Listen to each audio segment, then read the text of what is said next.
As the world of sport changes over the years, inevitably, so does technology.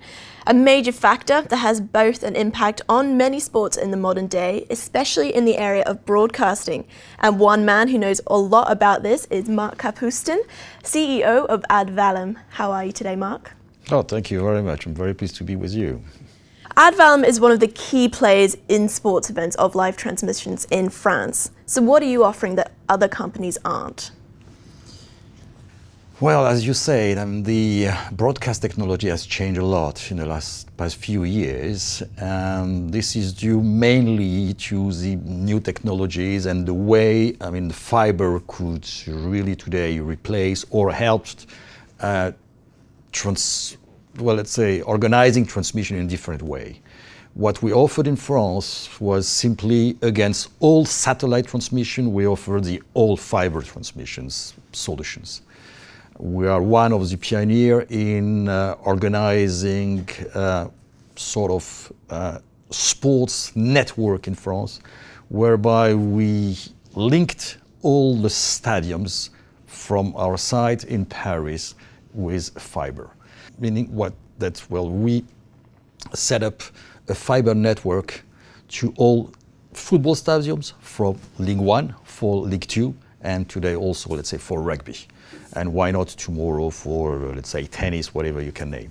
And obviously, from what you said, technology is a major factor in how Valem operates.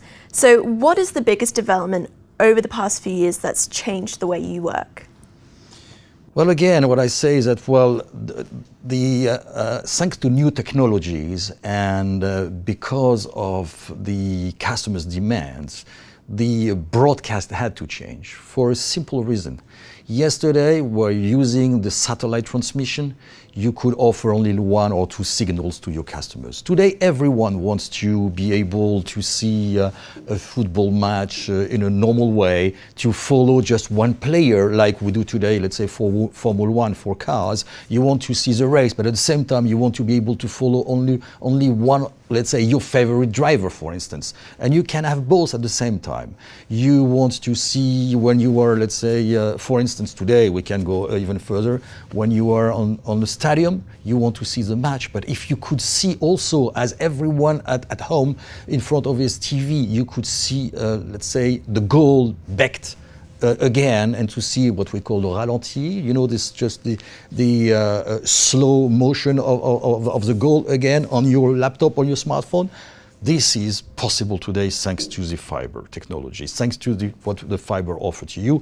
And on top of that, the fiber offer, 24 hours broadcasting solutions, whereas the satellite could offer you only, 3-4 hours transmission maximum, not more than that. So the flexibility which is today offered by the fiber network has nothing to compare with what we could offer yesterday. This is just a different possibilities, different, level of content that you can offer to your customers. And this is what this is what has changed in the last past years. It was a time when, we were not really able to just think about all the possibility which was offered by the fiber.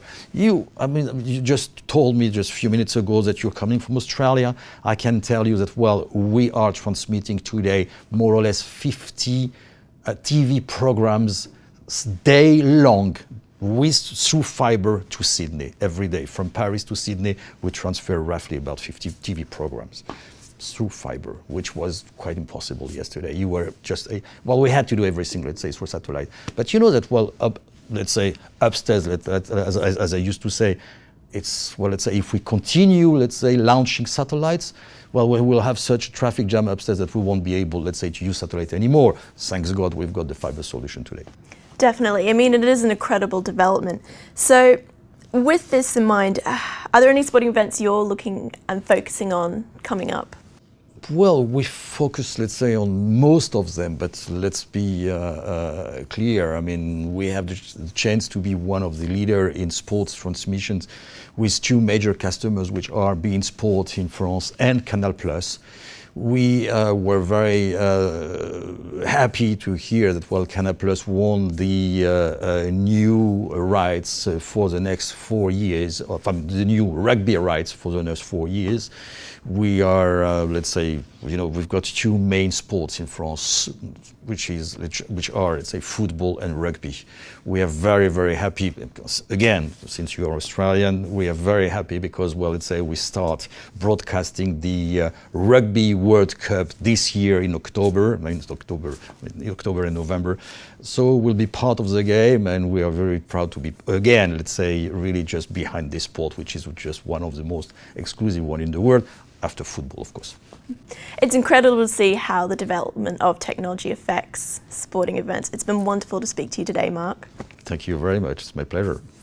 That's all from us here in the Dukascopy studio for now. Thanks for tuning in, and remember to keep clicking back. Bye for now.